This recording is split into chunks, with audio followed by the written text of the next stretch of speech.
Hello, Marisa. Are we online? You are alive. Okay, good evening. Sorry for the delay, technical issues as usual.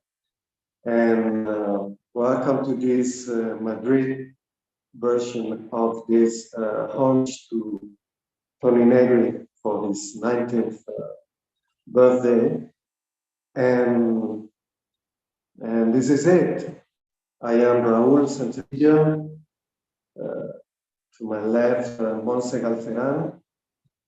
There is also a special guest, Mario Espinosa, who will be commenting after our, say, lectures, although this is not meant to be an event, as you know.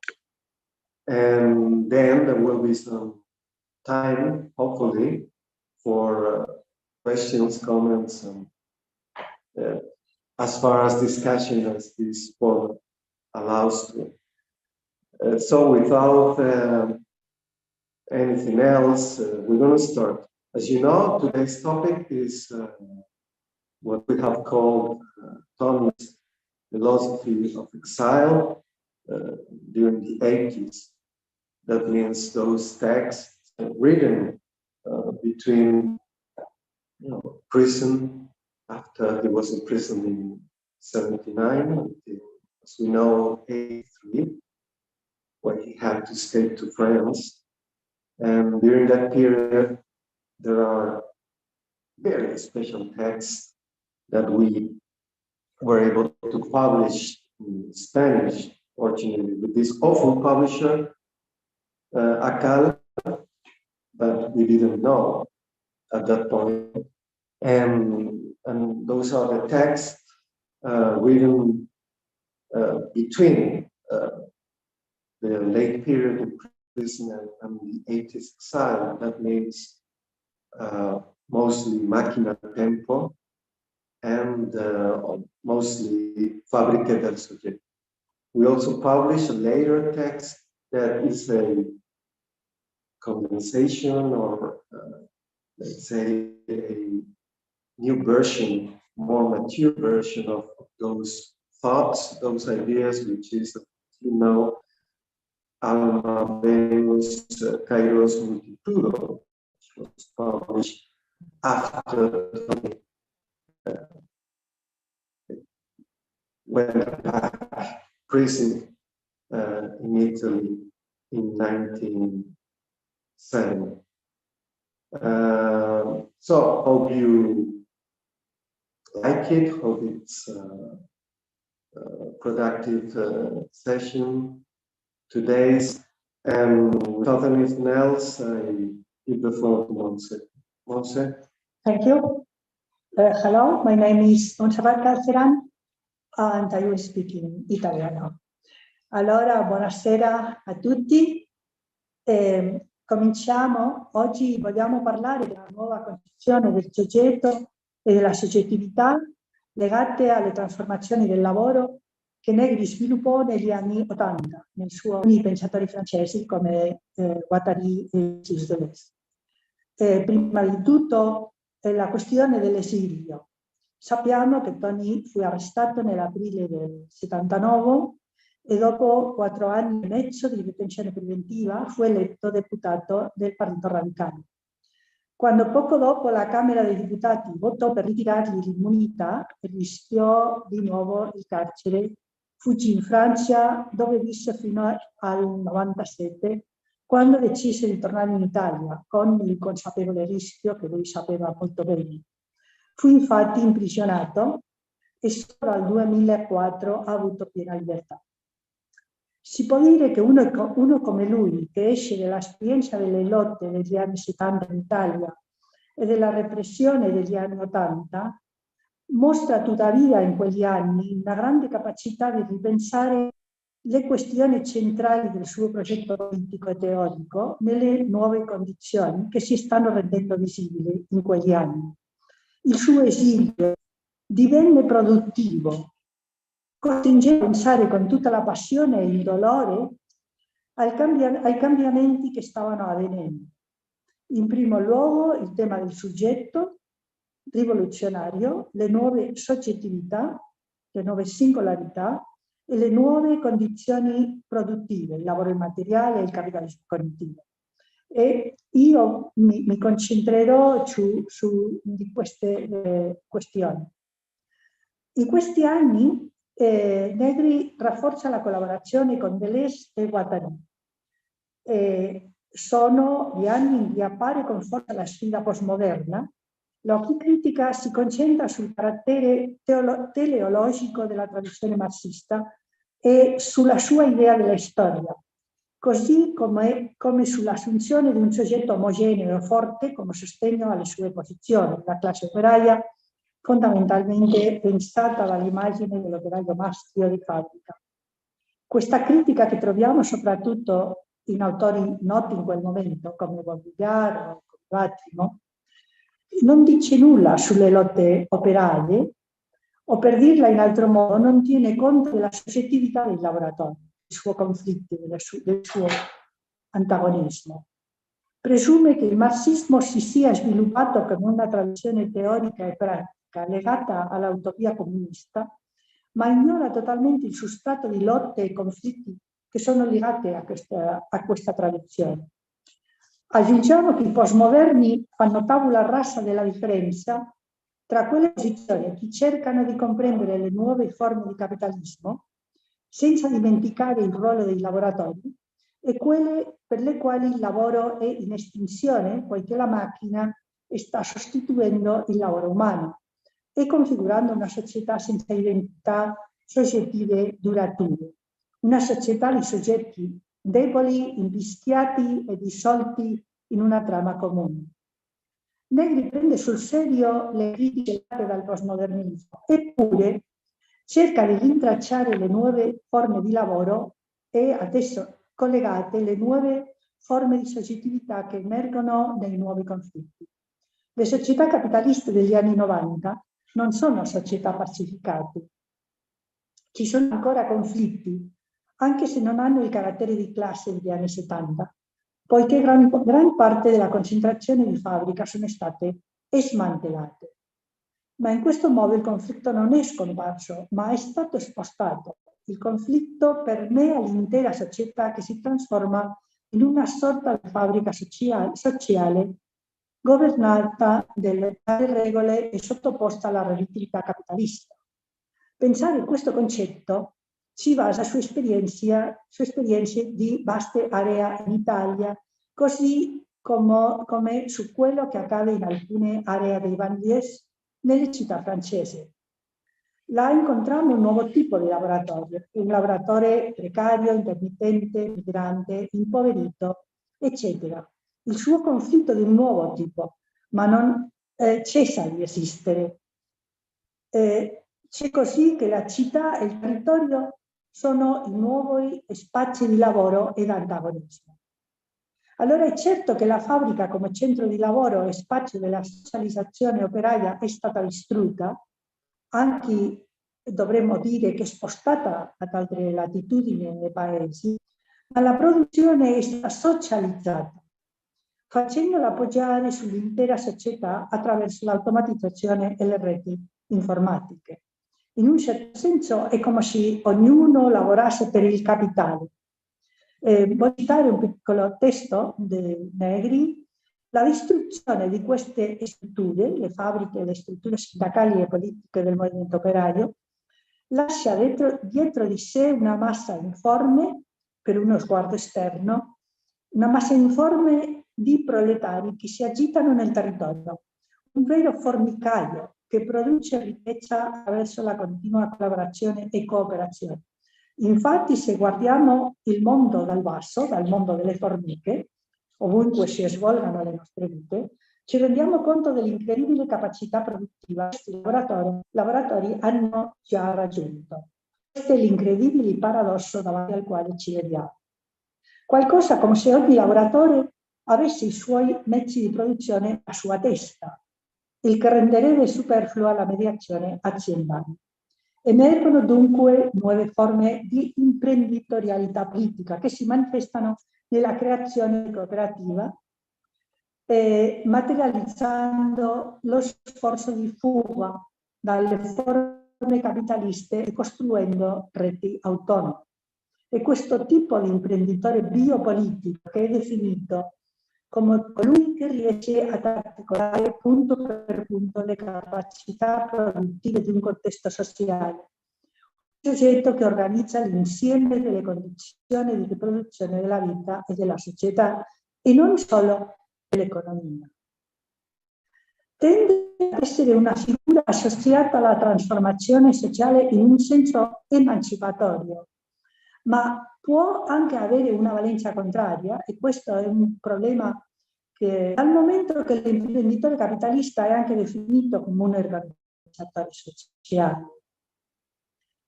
Ma un effetto di questa nuova idea, che la distinzione liberale tra società civile sta diventando sempre più anacronistica, e il modo che il capitale e il suo Stato si sono costantemente sovrapposti a questa progressiva socializzazione, generando reti di impresa che coesistono con la molteplicità delle reti della vita quotidiana, strumenti che introducono nel loro assemblaggio, imprenditoriale, o assemblando sequenze diverse di un nuovo prodotto. Il capitale è più un apparato di cattura che un creatore di ricchezza, in questo senso che si può dire, il testo dell'opera di Dioniso, il suo carattere progressivo è finito. Voglio adesso, perché lui aveva studiato il tema delle macchine in un testo antico, ma voglio in questo momento aprire questa nuova dimensione, che è la dimensione politica, che fa emergere la questione della riproduzione sociale. Insieme ai movimenti femministi e ambientalisti, iniziamo in questo momento a parlare non tanto di produzione quanto di riproduzione, e i conflitti si spostano verso la messa in discussione dell'insieme dei meccanismi che regolano la riproduzione delle condizioni sociali di vita.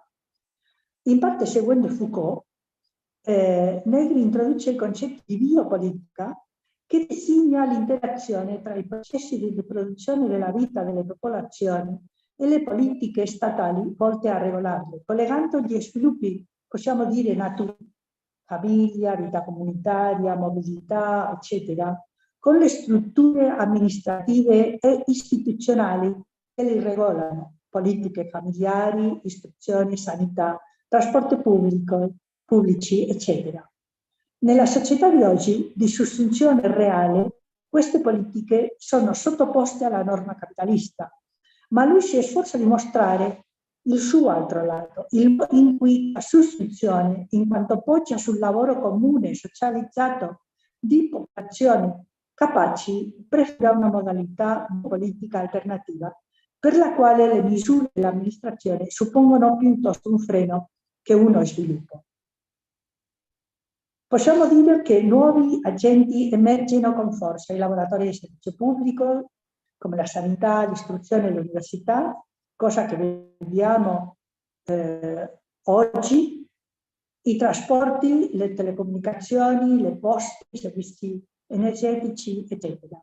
Questi settori hanno una grande forza di blocco, poiché la circolazione è diventata l'asse centrale della produzione e della riproduzione del sistema. Gli scioperi dei trasporti, o come da noi gli scioperi della sanità pubblica, bloccano il sistema. È certo che molti dei partecipanti a queste azioni non hanno un'ideologia di sinistra, cosa per la quale i loro movimenti diventano ambigui, ambivalenti dal punto di vista politico-ideologico, e anche possono diventare basi di massa per ideologie di destra, qualcosa che negli anni 90 non era così chiaro come oggi. Ma c'è un altro elemento che, dal mio parere, è meno ambivalente: è il sostegno che queste azioni ricevono dalla comunità di enti interessati, come i genitori, la comunità dei pazienti, l'associazione di quartiere, eccetera. Negri lo interpreta come l'emergere di una lotta diffusa che testimonia il carattere cooperativo o coprodotto dei servizi sociali, l'emergere di un pubblico non tale comune, quello che il pubblico cessa di apparire come qualcosa legato solo allo Stato per mostrarsi come quel comune in cui tutti partecipiamo, poiché la vita è possibile solo in comune. E la analizza come un'anticipazione comunista. Cito anche un testo da lui. Il problema della transizione verso una comunità sociale autonoma, verso il comunismo, non consisterà più solo nella definizione delle forme di lotta contro lo Stato, ma al contrario, risiederà essenzialmente nella definizione dei tempi e delle forme nella quali la riappropriazione delle funzioni produttive da parte della comunità potrà darsi. Si potrebbe dire che siamo immersi in questa transizione, in un mondo che in un certo modo è già comunista, ma dall'altra parte è totalmente capitalista. E questa ambiguità e questa difficoltà. Si aggiunge un altro aspetto, che è la natura immateriale delle nuove forme di lavoro. Il lavoro immateriale è caratterizzato da diversi aspetti. In primo luogo l'alta formazione intellettuale richiesta dalle nuove forme di lavoro e dal quadro cooperativo che richiedono e in cui sono inserite. Negri lo mette in relazione con l'idea marxiana del intelletto generale, cioè la creazione di un intellettuale collettivo nella figura dell'operaio sociale, che funziona tramite il linguaggio e gli strumenti intellettuali condivisi. In questo quadro il capitale diventa parassitario e al contrario si apre una nuova forza di democrazia, la democrazia dei produttori associati che iniziano ad avere nuovi strumenti come centri sociali, rete comunicativa, eccetera. È in questo quadro che l'implicazione della soggettività del produttore è caratteristica del lavoro materiale, ma il postfordismo bisogna che il lavoratore sia coinvolto nel lavoro, che collabori all'attuazione dei nuovi protocolli e cooperi all'esecuzione del lavoro, non più come soggetto passivo, ma come soggetto attivo, perché i suoi desideri, i suoi esperienze, eccetera, configurano questo nuovo laboratorio. Si dice questo proletariato, il proletariato postfordista, è costituito da una massa operaia ristrutturata nei processi di produzione informatizzata e automatizzata, processi centralmente gestiti da un proletariato intellettuale sempre più ampio e sempre più direttamente impegnato nel lavoro informatico, comunicativo e formativo. Il proletariato postfordista, il popolo dell'operaio sociale, è percorso e costituito dall'intreccio continuo dell'attività tecnico-scientifica e del duro lavoro di produzione delle merci, dalla imprenditorialità delle reti nei quali questo intreccio si distribuisce, dal combinarsi sempre più intimo della ricomposizione dei tempi di lavoro e delle forme di vita. Queste considerazioni sono state particolarmente importanti per noi negli anni 2000 per ricapire la riconversione neoliberista dell'università e la lotta contro di essa, il cosiddetto piano Bologna. Il conflitto ha mostrato due aspetti. Da un lato un tentativo di mercificare e monetizzare l'università, estraendo reddito dagli studenti attraverso l'aumento delle tasse e la proliferazione di master, e dall'altro la precarietà degli insegnanti, che sono diventati lavoro intellettuale salariato, soggetto alle esigenze delle nuove aziende, in particolare in storia della medicina, l'ingegneria, la telematica e l'informatica, le scienze dell'informazione e della comunicazione. E devo dire che la tesi sul lavoro immateriale ci ha permesso di comprendere questo processo, mostrando come la creazione della conoscenza fosse iscritta in un processo sociale e collettivo, in cui l'informazione che proviene dal consumatore è elaborata con mezzi tecnologici in modo che serva al produttore, permettendo così di stabilire modelli interattivi. Per noi è stato molto importante questa idea perché ci ha permesso di lottare non soltanto contro sottomissione della produzione di conoscenza al capitale, ma anche di vederlo nel nuovo sistema neoliberista. Allora, tutta questa richiesta è legata alla difesa delle forme democratiche radicali delle nuove organizzazioni di lotta. In questa analisi delle nuove forme di conflitto si accompagna della richiesta di democrazia radicale nella organizzazione, a cui si contrappone un aumento del controllo, sia micro sia macro. La struttura della contrattazione collettiva che inaugura una sottogovernanza divisa. Ciò comporta la messa in discussione della rappresentanza politica sindacale che incarna la richiesta di una democrazia radicale di base che privilegia la presenza di coloro che sono interessati nel processo decisionale.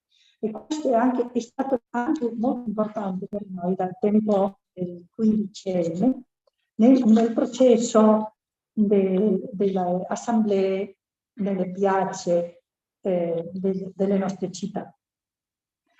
E tuttavia, ancora una volta, questa indicazione sembra dare per scontata l'esistenza di una volontà di democrazia e partecipazione che dovrebbe essere messa in discussione. Perché penso che anche un tale desiderio c'è senza dubbio quando qualcuno è coinvolto nelle lotte, non vuole che altri prendano decisioni per suo conto, non c'è un desiderio di partecipazione in generale, non è anche un desiderio di partecipazione nelle istituzioni politiche, tale come sono. Molte persone non sentono questo desiderio oppure non possono renderlo compatibile con la loro vita. Le politiche di partecipazione non sono delle politiche così importanti per molti. Allora, possiamo dire che in questa nuova fase il sé collettivo deve essere pensato in un modo nuovo, perché non può essere pensato come un sé contrattuale, come il risultato di un contratto tra individui separati, ma nemmeno come un sé immersivo, in cui gli individui scompaiono, ma come un sé comune, impiantato nel territorio comune che è creato dal linguaggio e dalla rete comunicativa che costituisce la forza del sociale e il tessuto del politico. Questa implementazione è diretta e non richiede rappresentanza, per questo che possiamo parlare di una democrazia radicale, di una democrazia dalla presenza. Suppone un agenzment collettivo, il termine agenziamento, dell'estiano, che è orientata al potere costituente della moltitudine. Ma costituente di cosa? Potremmo accederci di nuove forme di socialità, di nuove istituzioni, di nuove forme politiche, di nuove visioni. Ma questo è quello che si apre con questa politica e anche con questo intervento teorico da parte di Negri. E, al mio parere questo non esclude un intervento in imposto, perché le cose non sono semplicemente positive oppure negative. Insomma, ma è con questo un momento di profonda innovazione politica teorica che ha dato i suoi frutti nei test successivi, i quali ci hanno permesso di interpretare in un modo nuovo i momenti pericolosi e i momenti di apertura politica, come da noi c'è stato il processo Bologna o c'è stato anche il 15 del 2011, sempre con l'orizzonte di un nuovo comunismo che dobbiamo senz'altro riformulare e ripensare perché non sta dato. Allora, grazie a tutti e cedo la parola al compagno. Thank you, Moise. Myself, I will deal with, as I said, with what we could name or term philosophy of exile. That would be the reconstruction or even the creation of a specific Thomist materialism. This is a work that, as I said, was started before exile. Of course, we have to mention l'Anomalia Selvaggia. We have to mention, as I said, those writings that about time, the specific antagonistic dimension of time production that was the object of Machina a Tempo. As we know, that text was destroyed by the guardians of the prison in the event of the Triangle Revolt that is being dealt with specifically in Toni's autobiography, in the second part of it, Prison and Exile, Levedad and Siglo. And they were destroyed, actually. They were pieced on, they were completely rendered unusable. So Toni had to reconstruct it mentally. But that's not all, because those texts were published by Feltrinelli publisher in 1982 and immediately destroyed. So we know Feltrinelli destroyed most of Toni's stock of books. They were sent to they were destroyed, actually. In Marcello, those are the famous Libre the books for girls, because they were heretic. Machina a Tempo, that was in very difficult conditions to build. Its aspect is fragmentary, incomplete, but as Toni writes, that's not because the events of that attack by the guardians of the prison, but because it was an ongoing investigation, it was an ongoing research, so the completeness is something physical to those periods. It is inevitable to link those texts that, as I said, were published by Spanish translation, thanks to the great job of Carlos Prieto Campo and myself. I translated some, Marta Malo de Molina translated especially Alma Venus Carlos Multitudo. My tempo is included in this book because there is a continuity, a clear continuity with the specific writings, materialist writings of exile in France. Those are books that are written middle of a tremendous defeat, political defeat. As Mons mentioned, it's not just a political defeat, not just, so to say, a vital defeat of so many comrades, same as Toni, in prison, in exile, dead. But it is also a theoretical. As we know, Anomalia Selvaggia deals with a materialist thought that is not dialectic, that is not imprisoned in the eternal dialectic of both thesis, antithesis, and Aufhebung, but in real terms, it is related to the problem of autonomous work struggles, between struggles, new composition, class composition struggles, restructuring of capital, and then political defeat, new composition and into that eternal cycle that was unable, that's the political limit of the operaismo of the 60s and 70s, and in a way also political project of Autonomía, the incapacity of establishing the ontological dimension of autonomy.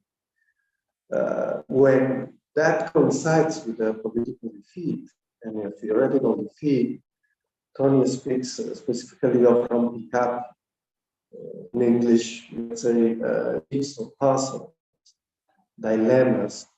I'm trying to translate in Fábrica del Sujeto, he says that a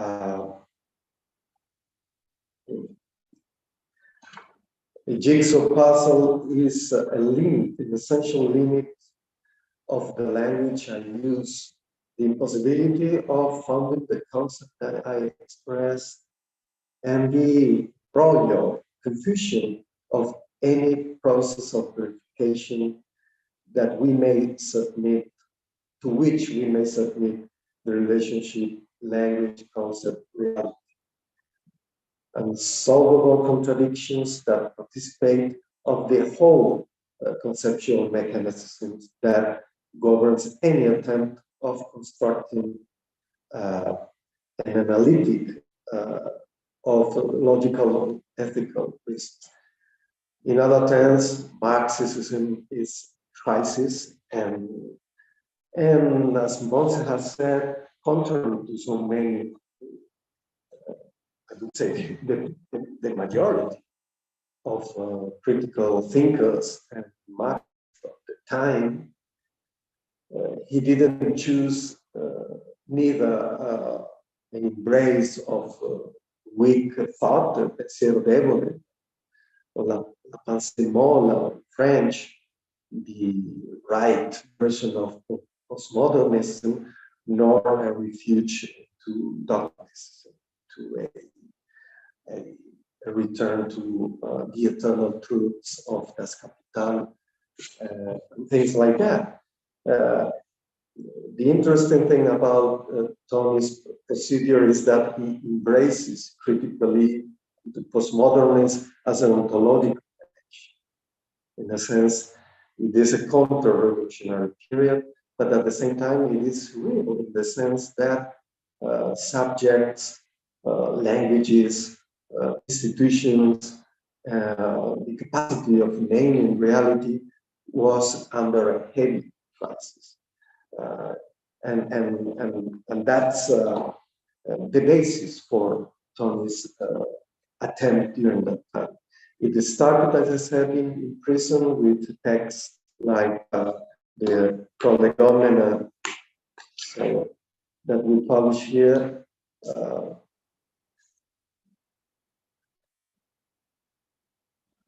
Articles written in prison like Practice and Paradigm, Beyond Resistance, Paths for the 80s, and so on, that precede Machina Tempo. Those are attempts written in prison.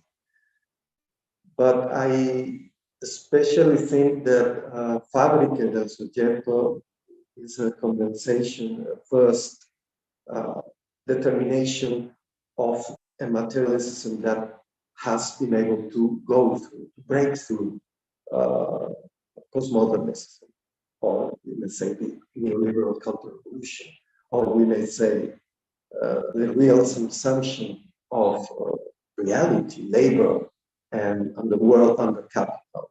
Today we would say the capitalism. I would even dare to say that those texts are completely useful. They are completely contemporary to our situation, and I will say in a minute why. But as I said, they start as an analysis of those jigsaw puzzles. Main jigsaw puzzles, as we know, are the crisis of law of value, which means the crisis of the whole workers' movement project in terms of what is surplus value, what is exploitation, what is the capitalist organization of time, and what is measure. What is the measure of exploitation? How can we detect, analyze, and reappropriate those that exploited time and so on? The dimension of the real consumption of labor and the capital means that there is no external measure anymore. And use value has been subsumed into capital, and as such is completely monetized, is completely relativized as an absolute measure, like apparently it was at the beginning of the formal consumption of capital, of labor and the capital. That means that we cannot found theoretically exploitation, the class dimension, or even any imaginatory problem.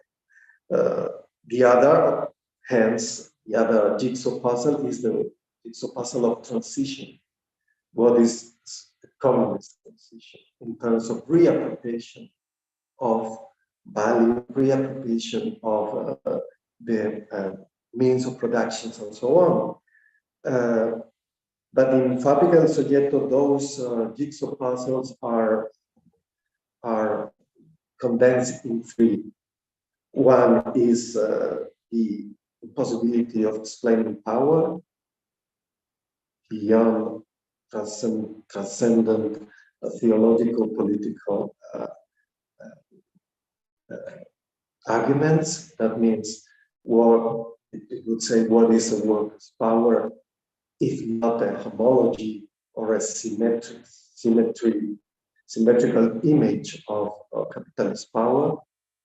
The other is what is the otherness of capital in terms of class difference, class singularity, what is the otherness of communism that can be founded under the postmodern conditions, or we may say the impossibility of founding any fundament beyond images, signs, and languages. And the third, of course, is revolution. What does it mean, revolution? If not a mere permutation of those in power, but with the same exercise of power and so on. For that, Toni uses a very with great ingenuity. He uses Kant's distinction between the transcendental aesthetic, the transcendental analytic, and the transcendental dialectic. As we know, the transcendental aesthetics for Kant is about the perception of time and space as dimensions of sensibility that are unconditional, are transcendental for every possible experience. The analytic, on the other hand, is the organization, the logical organization of knowledge. For Toni, that's the real dimension in which the real consumption of capital is effective. The capitalist analytic, in terms of course, exchange value, in terms of commodities, in terms of everybody being a productive proprietary individual and so on, is the key. But it is not ideology. It is real. It is a factual transformation that accompanies the transformation that Mons has spoken about. The hegemony of communication, the informatization of production, and the linguistic turn of production. There is a logical conception of reality, and that means that any natural assumption about reality and hence about class, about a natural exteriority of labor force, of workers' powers, and so on, disappears. And we cannot find it under this analytic. In ideological terms, this analytic says that class struggle is dead. There is only social groups that struggle for a certain share of power, of influence, of property, of money, and that's working class. And that actually corresponds to the defeat of the workers' movement. That corresponds to the transformation of trade unions into corporatist association. That corresponds to the emergence of forms of autonomous labor that are not organized and that consider themselves as enterprises and so on. Foucault analyzes that in his courses about liberals and so on, not known to Toni at that point, but this is the analytic. And he also proposes a transcendental dialectic that, as we know, for Kant is the inevitability of illusion. It is the role of imagination that inevitably has to create ideas about the world, about who am I, about the destiny of the world, about God, and so on. Those are ideas, dialectical ideas. They are illusions, but they are necessary because we cannot stop imagination, Kant says. And on that basis, Toni attempts to create, to transform, to attack this analytic, capitalist analytic, on the basis first of a reconstruction of a transcendental aesthetic. And that transcendental aesthetic is about the body, the reconstruction of sensibility, perception, of images and experiences of time and space.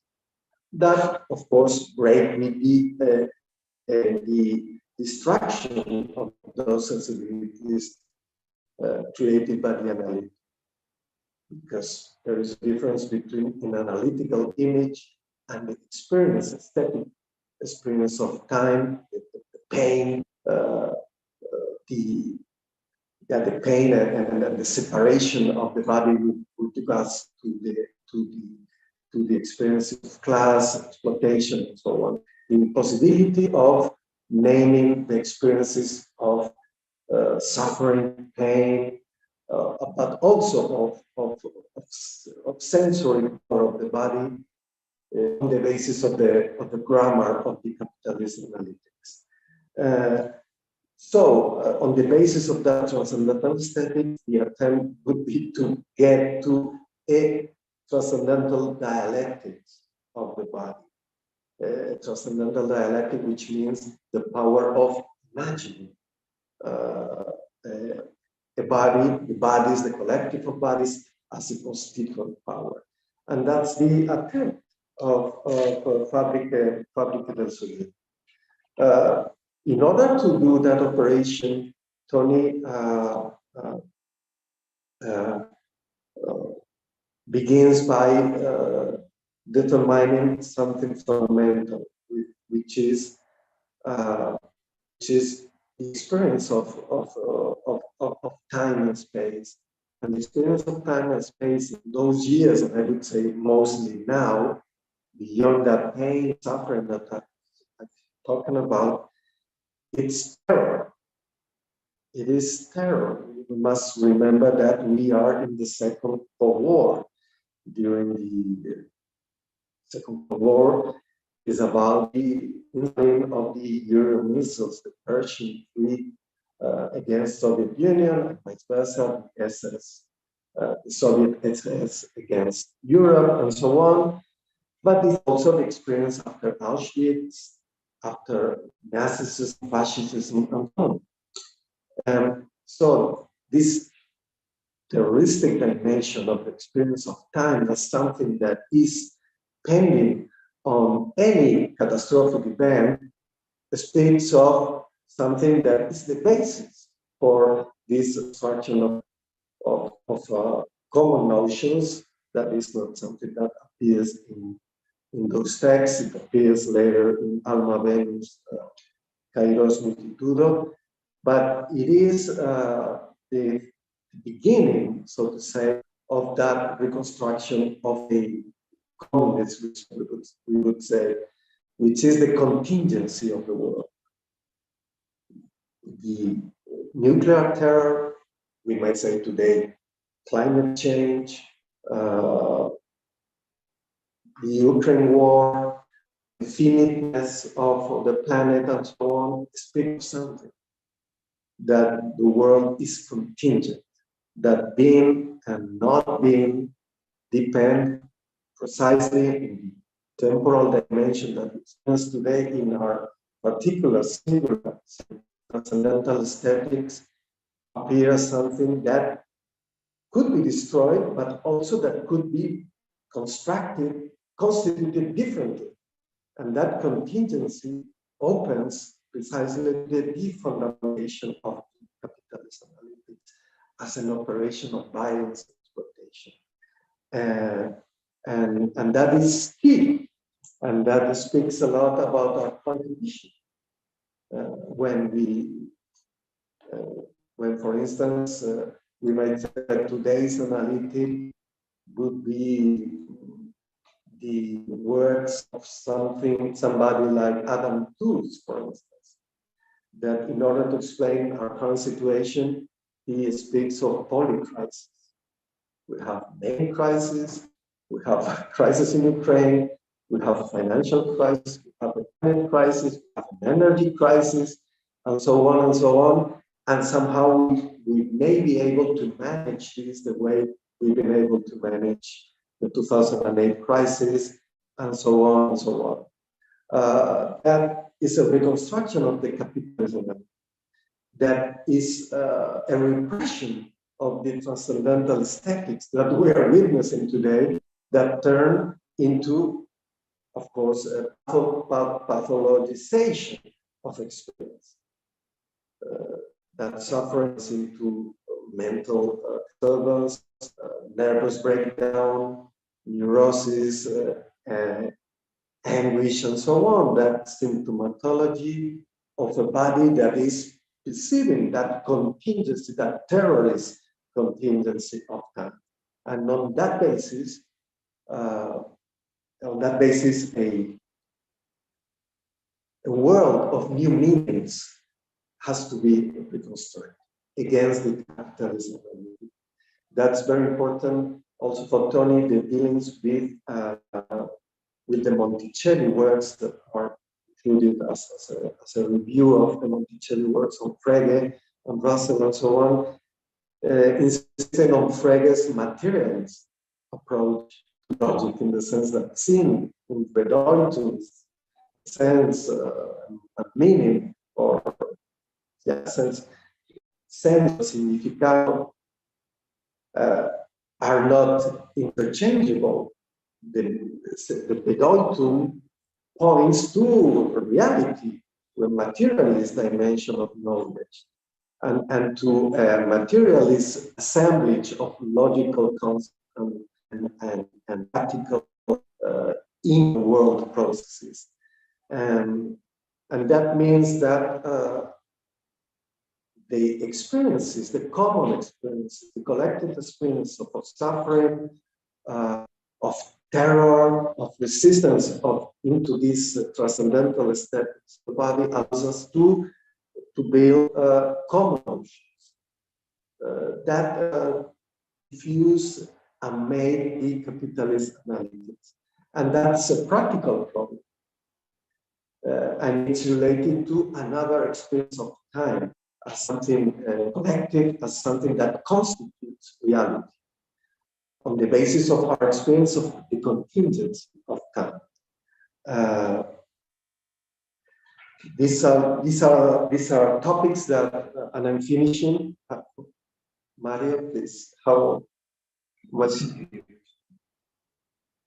18 minutes. Okay, so I'm finishing. This is particularly relevant for as I said, because we might say that these writings, episodic writings of crisis, that later, as we know, on the one hand, new political movements arise, 94 with the Zapatistas, the global movement, and then 2011, the Indignados, Wall Street, the Arab Spring, and so on, that would give us back a certain reference point, a certain ontological bedeutung or meaning of our experiences. But that would be an illusion, because the problem remains about imagining and practicing an outside of capitalism. Because when those movements have attempted to imagine a transition or a counterpower, they have moved from another extension of commodities, of individuals, of things that are equivalent in terms of a, like Toni says, a logical coining, in terms of monetary coining of things such as exchange value, and in terms of power, just as another form of state power. They haven't been unable to create institutions of the common as something that is temporarily and spatially constituted of other worlds. Doesn't mean that they weren't there. It is about the problem of what Toni later in Alma Venus, Kairos Multitudos, speaks precisely of as Kairos, the instant, the event in which the naming and the thing that is called by the naming, the common naming, crystallize into a new production of being. But the assumption of that is that there is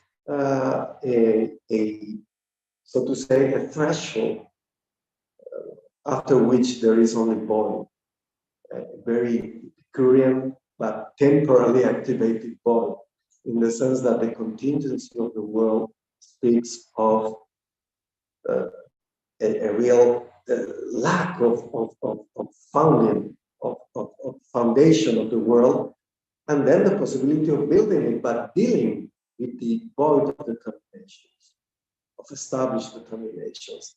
And that's the basis for constituent power.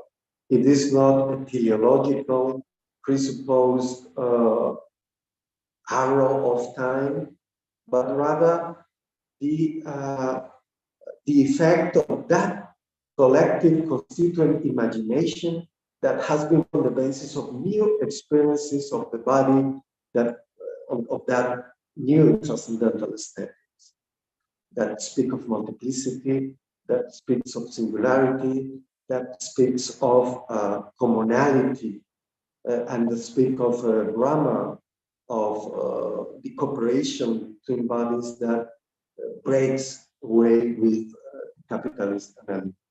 I think that's a philosophy or a materialism that is absolutely adequate for today.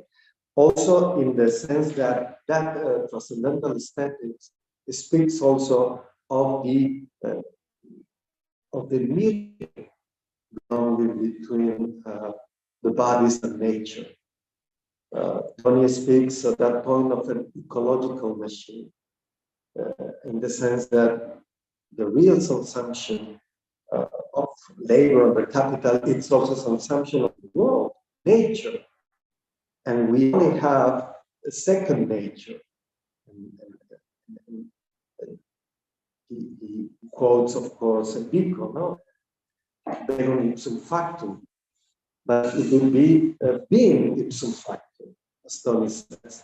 In the sense that also the real consumption of nature And this is something that theologians like Jason W. Moore and others are writing about now.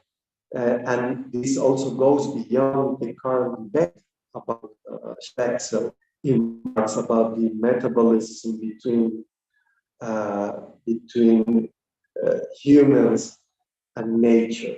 Now, it is a co-extensiveness. It is a materialist Spinozist redefinition of bodies as intrinsically interdependent, intrinsically assemblage, intrinsically into a nature body adjustments. And this is something that Toni establishes at that point, not only because it is the time where the Grun and Jim O'Connor and others were speaking about ecology, but also because the new transcendental aesthetics was about that dimension of bodies in time and space, absolutely lacking of any foundation other than its own power, its own conatus, like everything else in nature.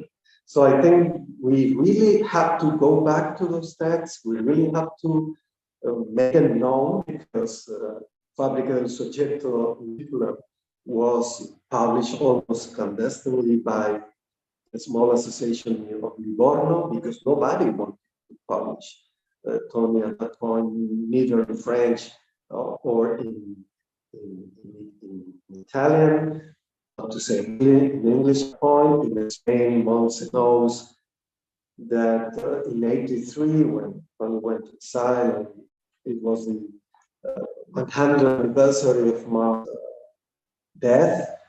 They tried to organize Toni's visit, and it was a state affair.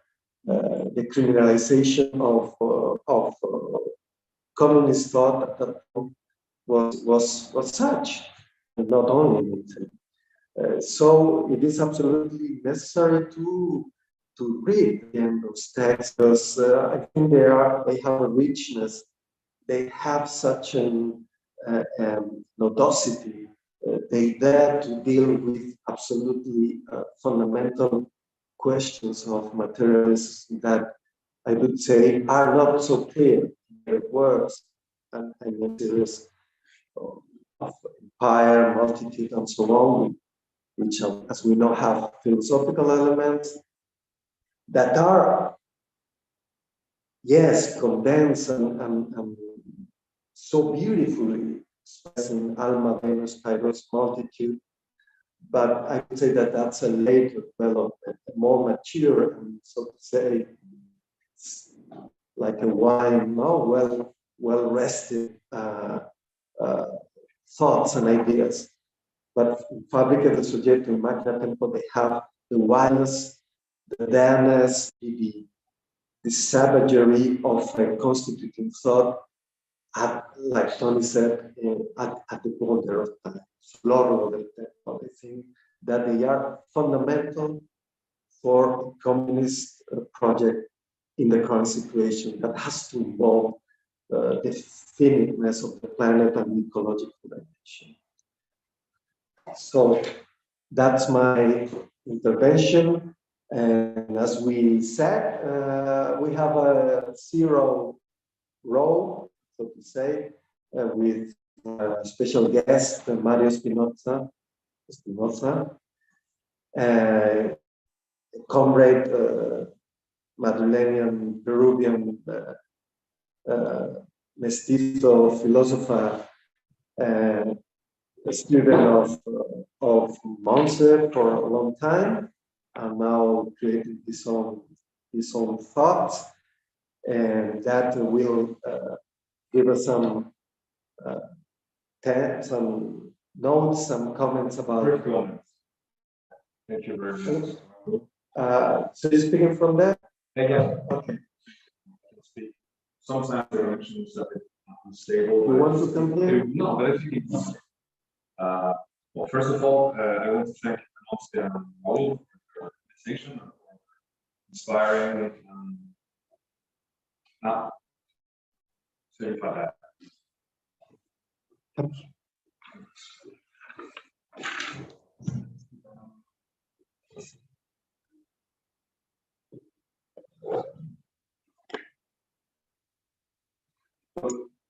As I was saying, first of all, I want to thank Gonza and Raul for their invitation and for their inspiring and always powerful presentations. I'd like to intervene in this collective homage to Toni Negri and to his life work and his militant philosophical contributions, stressing three elements that I consider revolutionary from a philosophical and political perspective. I'll go beyond this period of exile. The first is related to the experience of Negri's thought, and it's a little bit autobiographic or generational if you want. The second has to do with Negri's groundbreaking, powerful reinterpretation or reimagination of Spinoza. Third, with the concept of multitude as an application of the ontological framework of Spinoza's political thought in the understanding of current anti-systemic antagonism or the anti-capitalist antagonisms of the 21st century. Well, about the experience of Negri's thought. Well, for many people as me that started to participate in social movements and at the same time started their studies of philosophy in the late 90s with Montserrat, Negri's thought was a turning point. If I call it a radical experience, it's not to exaggerate, but to dimension the effects of his thought in many of us, researchers and militants. Negri radicalized us in the best sense of the word. Thanks to him, we started to take the questions, ethical, social, and political questions from its root, quoting Marx. Produced beyond the boundaries of Western Marxism, the thought of Negri dissipated the fog of leftist melancholy of those years, a melancholy that is still present between us, as Traverso has stressed, as an invitation to reunite again theory and praxis. The layer of Dionysus, constituent power, and empire, for example, transform our whole view of power, conflict, and antagonism beyond the classic schemes of Marxist parties and the classic schemes of antagonism from Hegelian style. Those books limited our hopes concerning sovereignty and the state as a suspected position against capitalism and neoliberal governmentality. But this book invites us too to reflect around potentia and potestas between constituent and constituent power through diverse historical experiments, encouraging us to illuminate the present of our own struggles. Last but not least, the concept of multitude, always plural and diverse, obliges us to think class conflict in a different level of complexity, also inviting us in imagining a better synthesis of action than the classical political parties. The radicality of Negri's thought experience transformed definitively our way, our understanding, society, and class conflict. So, about Negri's Spinoza's reimagining or reinterpretation, that it's more linked to these years of exile and to the Anomalia Selvaggia. So continuing in the wake of Alexandre Materon and Gilles Deleuze, Negri elaborated a groundbreaking and solid work with the savage anomaly, radicalizing in an ontological way, desiring and affirmative features of political Spinozian thought. The ontological concept of immanence and the moral metaphysics of Spinoza were thought in a non-hierarchical way, creating a relational ontology based in desire on the powers of composition of subjectivities, or finite modes, if you want, in Spinoza's terminology. Negri's dedication of Spinoza's ontology transformed the traditional interpretations, breaking with the classic individualistic approaches to politics, more Hobbesian, I think. Developed a continuity between ethics and the political treatise, and departing from the concept of the cupiditas Negri showed the constituent powers of multitude in the search of freedom through reason or common notions. Negri projected the ontological differentiation between potenti and potestas, almost analogical to constituent and constituted power, into the field of politics, breaking again with a conservative idea of multitude, by fostering its rational, democratic, affective dimensions too. So multitude as a subject of democracy, or if you want, as a constantly renewed force of political creation, always excessive, when it has to materialize itself in a concrete governmental form or in a structured form of constituted power. So, and for many of us, this concept of multitude was crucial to understand many of the antagonisms in which we participated. I will give a brief example. Many of us saw during the movement of 2011, during the 15M, a creative materialization of the concept of multitude in the Sun encampment and during this wave of movements that started in 2011 but suffered different transformations and political transformations from 2014 to our days, with different political parties and with the introduction of municipal politics, metamorphosis of this 15M movement. But for many of us, the concept of multitude that allows us to understand antagonism not in a dialectical way, but in a plural way that allows us to think in politics of alliance that are plural and not restricted to this classic party politics. So for us, these conflicts that invited many different types of subjectivities to participate inside the movement. For many of us, the concept of multitude was perfectly adequate to understand what was happening, and even our transformations, or inner transformations during the participation in Sun encampment and during our participation and many other types of antagonisms that came after this wave of 2011. So for many of us, the concept of multitude is still incredibly powerful concept to understand what's happening today, the limits of representative politics, and a way to think to create or to foster institutions of the common, as Raul was saying in this presentation. So I think we need to again rethink this concept of multitude, putting it in relation with the more or less dystopical times we are experimenting today.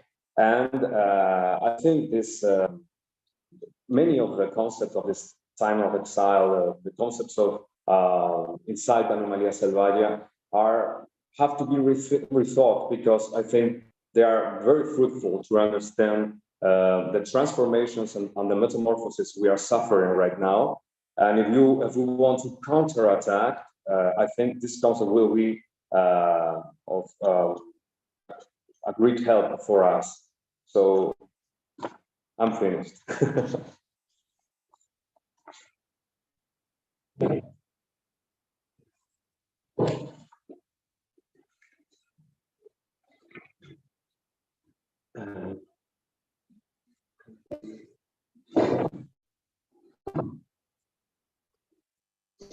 Well, that's all. I don't know whether there are any questions or comments. It doesn't seem so, because almost nobody is listening to the YouTube streaming, and nor here at the Zoom call. So we're going to wait for a minute, and if there are no questions, I perfectly discuss among us. Do you think so? Or else we're going to wrap up this session. Let's wait. Marisa is looking at the chat for any questions.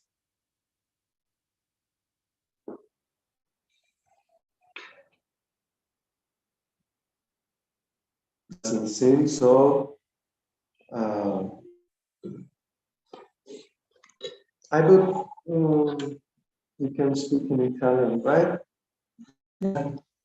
I would, yeah, if there are anything, just as a biographical, theoretical thing, I would like to ask Monse about the experiences I've been talking about during my talk, the 80s. The 80s. I think we are living in terrible times, of course, horrible times, awful. But as we've been saying, we have been able, thanks on the other hand to contributions like Toni's, we have been able to reconstruct an ontological and political dimension of our communist projects. On the basis of practice, on the basis of new experiences, on the basis of victories. But that wasn't the situation in the 80s. So I would like to ask you, from your point of view, how did you see Tony's contributions during that period? In the sense of not only of your own experiences here, let's say after the defeat of the NATO referendum in '86, for instance, which is an important point, and it is maybe the real end of the transition, because it was the last attempt before a new cycle started, the last attempt to really destitute and make the operations of stabilization of the new monarchic regime and all its capitalist oligarchic dimensions, its introduction in the unified market in Europe, and hence the definitive integration of the Spanish formation into the Atlantic world. And how did you? Certo, gli anni 80 sono stati anni molto difficili poiché noi venivamo di una lotta, una forte lotta contro il franchismo. E allora i movimenti sono stati come dire, dissolti in una nuova situazione nella quale il Partito Socialista, che aveva il governo da 1982, si è fatto entrare in una nuova dimensione nella quale i conflitti, da un lato c'è stata tutta la riconversione industriale fatta per il governo socialista contro i propri lavoratori, che erano molti, diciamo, socialisti, comunisti, eccetera. Allora nessuno poteva capire quello che succedeva, perché questo partito, che si diceva un partito operaio e socialista, ha fatto questa distruzione totale del tessuto industriale del nostro paese. E i sindacati talvolta hanno lottato contro questa riconversione industriale, ma alla fine hanno considerato che diciamo, la necessità del momento, che non si poteva fare nulla di contro questo. No? Ma dall'altra parte il Partito Comunista, che durante il franchismo è stato un partito, diciamo, contro, no? È stato un partito che ha fatto parte del movimento contro il regime, ma alla fine la politica di Carrillo è stata una, si può dire, come si dice, traizione, di tradimento, no? Perché durante il periodo della transizione anche nessuno capiva cosa era questa transizione, qual era la classe oppositora che poteva avere l'egemonia in questo processo. Allora era una grandissima confusione. E negli 80 sono entrati in gioco i postmoderni, con questo rifiuto totale del nazismo, della tradizione comunista, anche tutta la tragica storia dello stalinismo, i testi di Solzhenitsyn, i testi certo, Francesco, il testo di quest'altro, come si dice, credo che sia il nome sul stalinismo, che è un buonissimo libro, ma allora è come se tutta questa storia è sparita, nessuno ne parla più. Il marxismo era sparito. È una storia che non si poteva parlare di questa storia. E nel caso Negri, tu hai detto prima su questo convegno dell'83, quando anche l'amico, adesso non più l'amico, ma Abbiac, ha fatto di fare venire Negri. C'è stata una grandissima discussione, perché Negri era un terrorista. Allora, cosa volevamo? Fare un'altra volta questo legame tra comunismo e terrorismo, oppure non si poteva far venire una persona come lui. E anche noi abbiamo detto, ma c'è una, come dire, non è una prova di Negri sia un terrorista, perché c'è anche lui, sta in prigione, ma è stato imprigionato, ma c'è tutta la storia di tutto questo, e c'è anche una maniera di fare vedere come si può fare un'accusa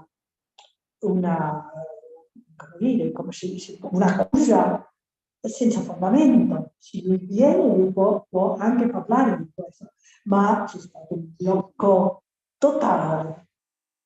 Si poteva parlare forse di un marxismo come qualcosa di molto antico, di Marx come un grande filosofo, ma non più di questa storia che in qualche modo la nostra. Allora io penso che il modo come Negri ha parlato di nuovo di una condizione del comunismo come un orizzonte di libertà, non come un totalitarismo. È stata una sfida e anche un modo nuovo di poter pensare nel futuro, di fronte a un futuro aperto, e come dire, di rompere questa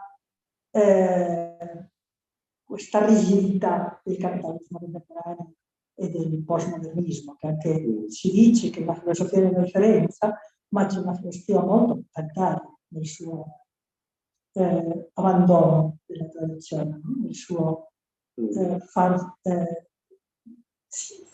tacere questa tradizione, no? Nel suo rifiuto di questa tradizione. Per me Questo è molto importante.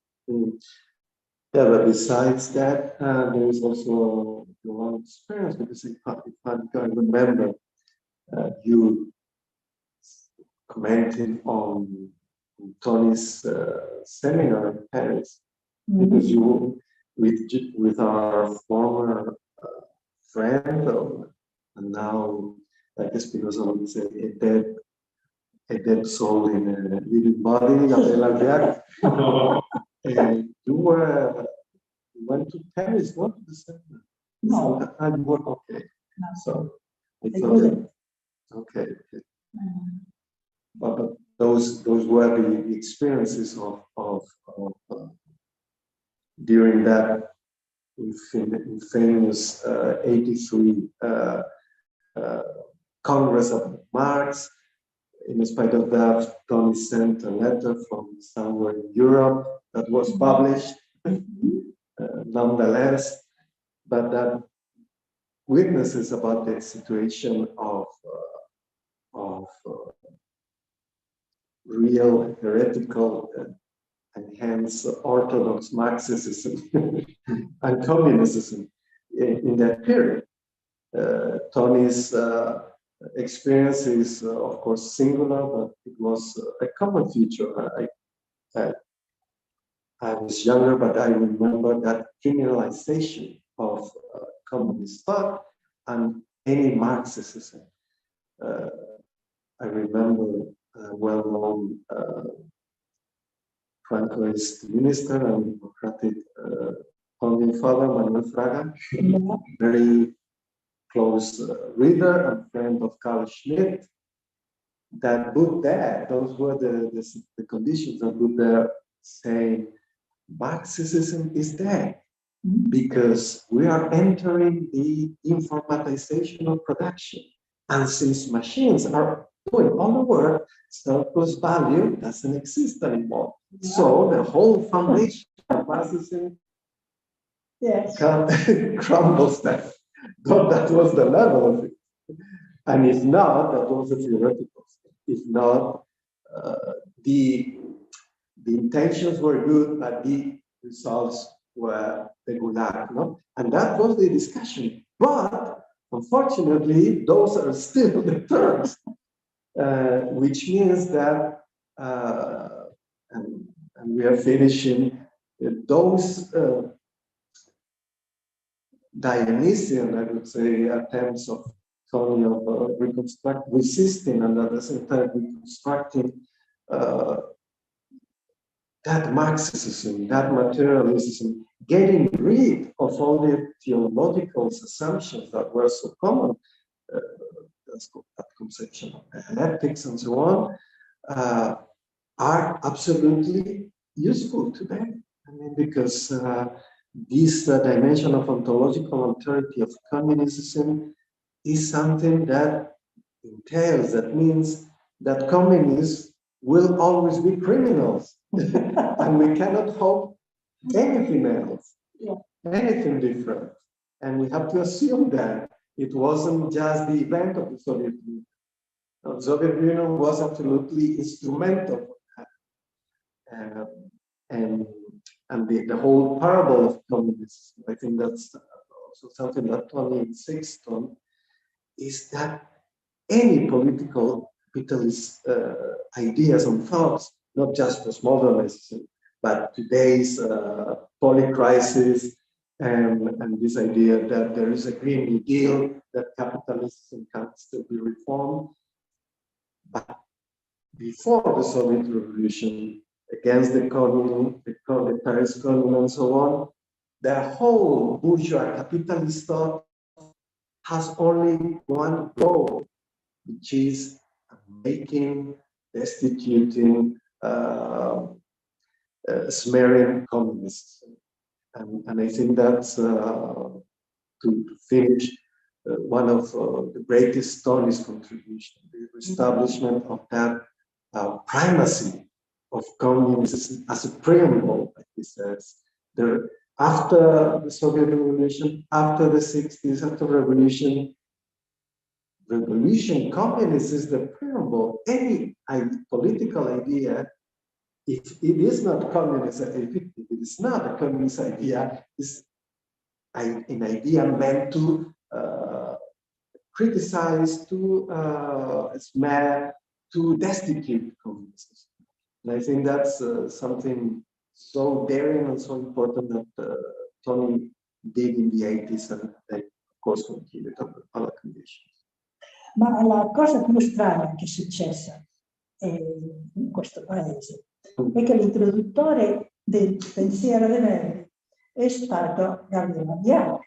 E allora lui, perché lui era amico da Desde, allora lui ha conosciuto i pensieri di Negri, il seminario che si è fatto a Parigi, io credo.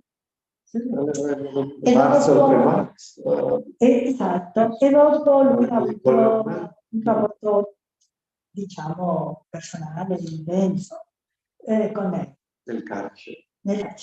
Ma la cosa strana è che abbiamo letto Negri dal punto di vista anticomunista, senza vedere l'aspetto antagonistico che è nel pensiero di Negri. Per lui la sossunzione reale vuol dire che il capitale cattura tutta la produttività, che comanda tutto il lavoro, che non è più società civile, che la popolazione non ha la capacità di fare nulla, perché è totalmente sottomessa al potere del capitale.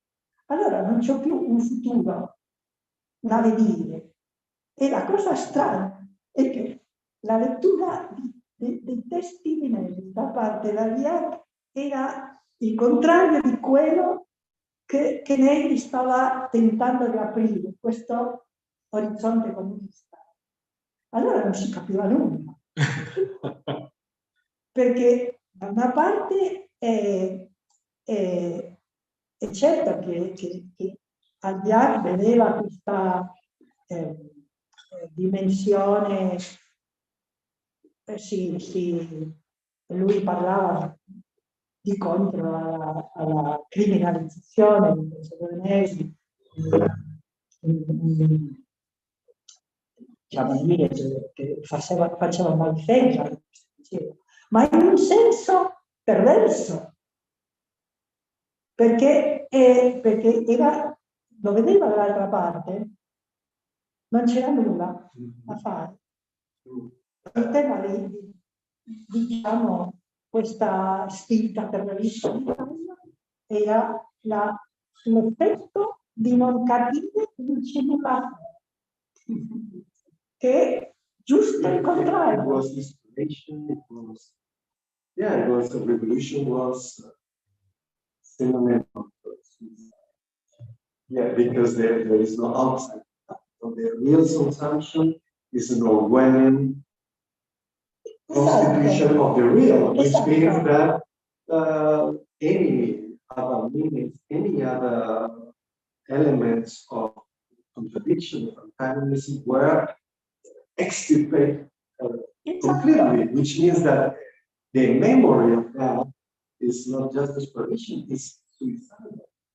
But he tried always in this interpretation of Negri to destroy all the antagonistic features of Negri's thought and their interpretation of Spinoza.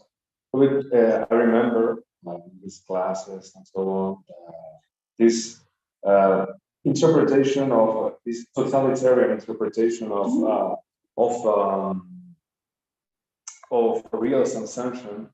So there is no escape, there is no other way. So it was like Margaret Thatcher.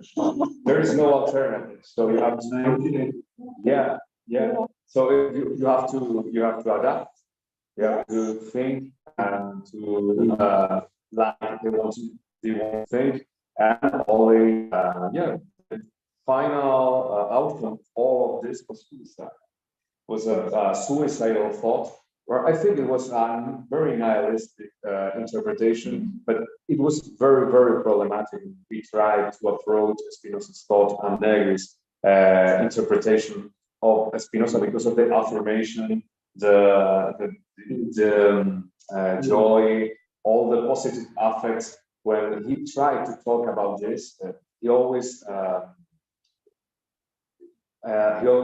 tried to,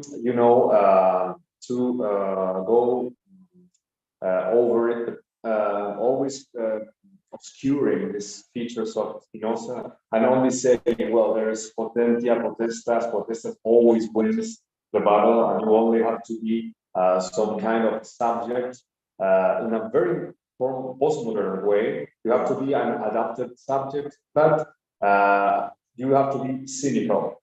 I think he tried to talk about some kind of cynical aspects, something that has nothing to do with Spinoza. Yeah, but I think we're dedicating too much time to that. Yeah. Individual that cliffhanger, he didn't commit suicide. He became rich and far right pundit for the far right media system. So it's a kind of Spinoza suicide. Yeah. But Ma Spinoza non era un filosofo molto conosciuto, perché ci fosse è stata una tradizione spinozista in Spagna. Io penso che questa recensione di Negri sarebbe stato più facile. That's a very interesting moment because it's a pity that we have to talk about that, but it's part of our biographies in different times, and the book to be written about that. Motherfucker, sorry. But it explains, in a sense, the fact that Tony's thought wasn't able to be operational in its time because there are networks that would allow it to function despite of the repression. There were the conditions. If it were months instead of Alvear, I'm sure that we may have had a new wave of scholars and activists like Mario and others many years later. But it didn't happen in this case because of that. But I think it was the case elsewhere. Nobody wanted to get mixed, get related to that experiences, to that name, because on the other hand, it was a promising horizon of career and prestige and academic power, because it was the 80s. It was the 80s in terms of a new wave of neoliberal growth regimes that, in the Spanish case, for instance, coincide until 1991 with a period of easy credit, of modernization, and there was this illusion that class struggle and communism were things of the past because we are now everybody is middle class. Things that, on the other hand, belong to the discourse of Franco-communism since the 60s, but then they were more legitimized by democratic structure.